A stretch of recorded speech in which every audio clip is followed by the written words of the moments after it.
hukum acara ini sangat penting, karena hukum acara ini sesungguhnya adalah aturan main yang mengikat kepada para pihak, tapi juga sekaligus para hakim. Hakim terikat dengan aturan main yang ada di dalam hukum acara. Apabila hakim melanggar atau salah dalam menerapkan hukum acara, maka itu akan menimbulkan ketidakadilan, sekalipun berawal ketidakadilan itu adalah ketidakadilan prosedural. Tetapi ketidakadilan prosedural ini akan berakibat pada ketidakadilan substansial.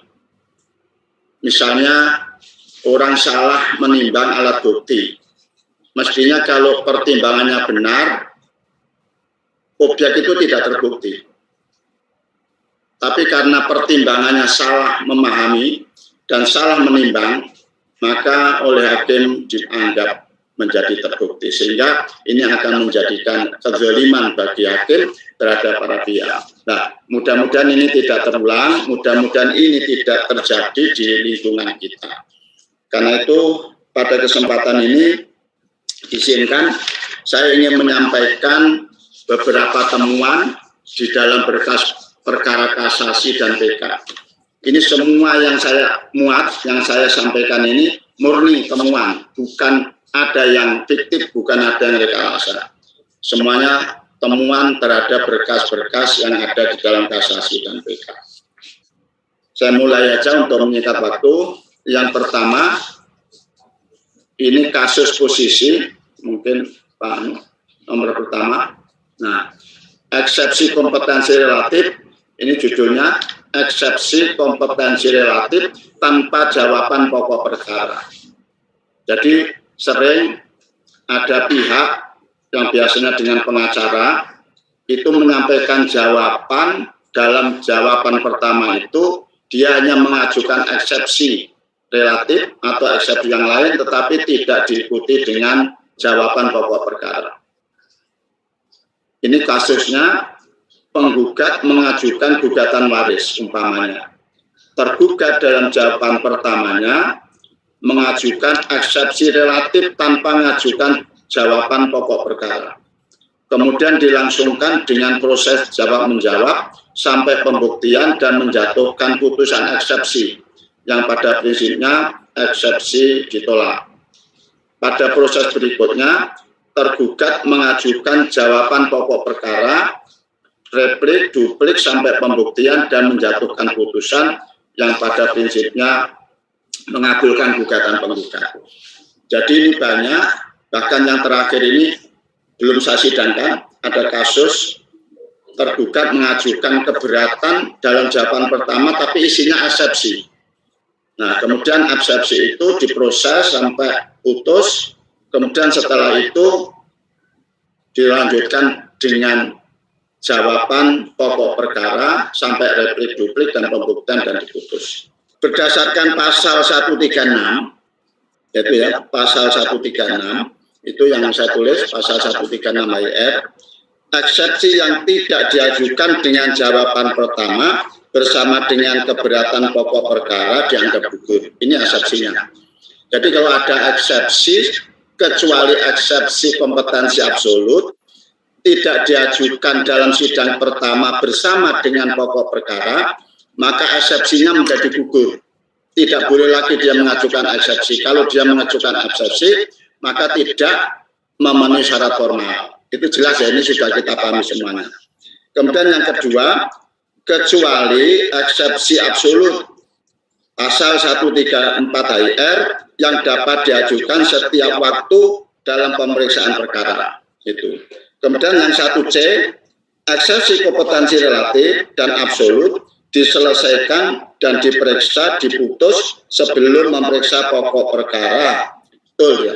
Catatan kalau itu ditolak putusan sela, eksepsi dikabulkan itu putusan akhir, dapat dibanding dan dikasasi. Jadi yang pertama ini menegaskan kalau ada jawaban pertama tidak mengajukan eksepsi, eksepsi kompetensi relatif dan eksepsi tentang pokok perkara, maka eksepsinya menjadi gugur. Nah, sedangkan yang kedua ini, pasal 144 RV, pasal 144 RV, nah, tergugat wajib mengajukan semua eksepsi bersama-sama dengan jawaban mengenai pokok perkara. Ini kuncinya. Jadi tergugat wajib mengajukan semua eksepsi, maksudnya kecuali eksepsi absolut ya, bersama-sama dengan jawaban mengenai pokok perkara. Nah ini. Apabila ketentuan tersebut dilanggar, maka gugur hak tergugat mengajukan eksepsi. Kalau tergugat dalam jawaban pertama pokok perkara itu tidak mengajukan eksepsi, maka gugur haknya untuk mengajukan eksepsi. Nah kemudian bagaimana kalau pada jawaban pertama itu tergugat tidak mengajukan pokok perkara, kan begitu ya? Kalau tidak mengajukan eksepsi dalam jawaban pertama itu eksepsinya gugur. Tapi kasus ini dia tidak mengajukan pokok perkara, tidak mengajukan jawaban pokok perkara, tapi hanya mengajukan eksepsi. Bagaimana hak eksepsinya, bagaimana pokok perkaranya. Nah ini nomor 2C, jika jawaban pertama hanya memuat eksepsi saja, tidak dibarengi jawaban terhadap pokok perkara, maka hilang hak tergugat untuk mengajukan jawaban pokok perkara. Jadi kalau dia tidak mengajukan jawaban pada sidang pertama itu, tapi hanya mengajukan eksepsi, maka ya sudah, haknya untuk mengajukan jawaban pokok perkara menjadi hilang, menjadi gugur. Tidak boleh lagi dia diteruskan untuk mengajukan jawaban terhadap pokok perkara. Nah, kasus yang terjadi ini sehingga perkara menjadi berlarut-larut. Dia mengajukan eksepsi relatif, kemudian eksepsi ini dijawab, ada replik, ada duplik, sampai pembuktian dan diputus. Kemudian setelah ini diputus, dia diberi kesempatan untuk mengajukan jawaban pokok perkara kembali. Nah, ini kan menjadi 2 kali sidang, 2 kali berurut tentang replik, dupliknya, dan jawabannya. Karena itu hendaknya, dan rata-rata teman DPA seperti itu, diberi kesempatan untuk mengajukan jawaban setelah eksepsinya ditolak. Padahal sebetulnya eksepsi relatif dan eksepsi di luar kewenangan itu kuncinya harus disampaikan bersama-sama dalam sidang pertama bersama dengan jawaban pokok perkara.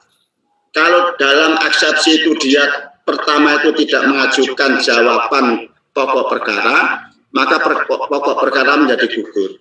Sama kalau dia pada jawaban pertama hanya mengajukan pokok perkara, tapi tidak mengajukan eksepsi, maka eksepsinya menjadi gugur. Kasus posisinya, penggugat mengajukan gugatan harta bersama berupa tanah yang di atasnya ada bangunan rumah ke Pengadilan Agama A yang mewilayai tempat tinggal penggugat. Ini kasus posisinya, penggugat mengajukan gugatan harta bersama berupa tanah yang di atasnya ada bangunan rumah ke Pengadilan Agama A yang mewilayai tempat tinggal penggugat. Penggugat berada di kota A. Karena dahulu perceraian penggugat dan tergugat dilakukan di Pengadilan Agama A. Sementara tergugat dan objek sengketa tidak bergerak berada di wilayah Pengadilan Agama B.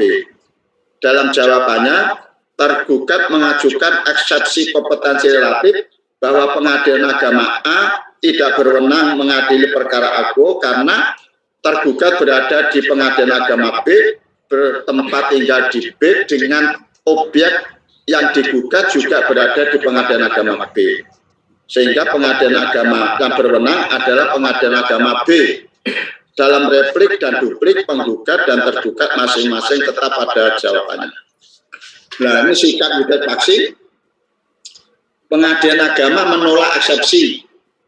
Awas ini, Pengadilan Agama menolak eksepsi tergugat dengan pertimbangan bahwa Pengadilan Agama A berwenang. Pertimbangannya karena dahulu perceraiannya dilakukan di Pengadilan Agama A. Karena dulu perceraian penggugat dan tergugat dilakukan di pengadilan agama A. Jadi pertimbangannya ditolak eksepsinya itu dulu perceraiannya dilakukan di pengadilan agama A, sehingga eksepsinya ditolak. Pada tingkat banding, pengadilan agama menguatkan putusan gugat pasif tingkat pertama. Permasalahannya, ini permasalahan yang pertama sudah kita bahas ya, dalam hal ada kompetensi absolut, bagaimana penyelesaiannya sudah tadi ya. Yang kedua, dalam memeriksa eksepsi tersebut, siapa yang lebih dulu dibebani untuk melakukan pembuktian. Dalam memeriksa eksepsi tersebut, siapa yang dibebani lebih dulu untuk membuktikan hal tersebut. Jadi dalam ada eksepsi seperti itu, siapa yang dibebani oleh hakim untuk membuktikan dalil-dalilnya? Penggugatkah atau tergugat? Atau tergugat yang mendalilkan eksepsi? Padahal kalau kita perhatikan pasal 163, barang siapa yang mengaku mempunyai hak, maka ia harus membuktikan.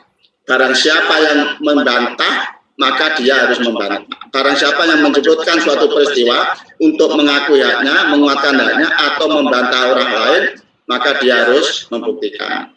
Dari pasal 163 itu kira-kira diberi beban membuktikan dulu siapa itu ya? Siapa Pak? Ya dari itu yang diberi beban pembuktian lebih dulu ya penggugat. Penggugat. Karena penggugat mendalilkan bahwa gugatan ini diajukan di pengadilan agama A, pengadilan agama punya kewenangan.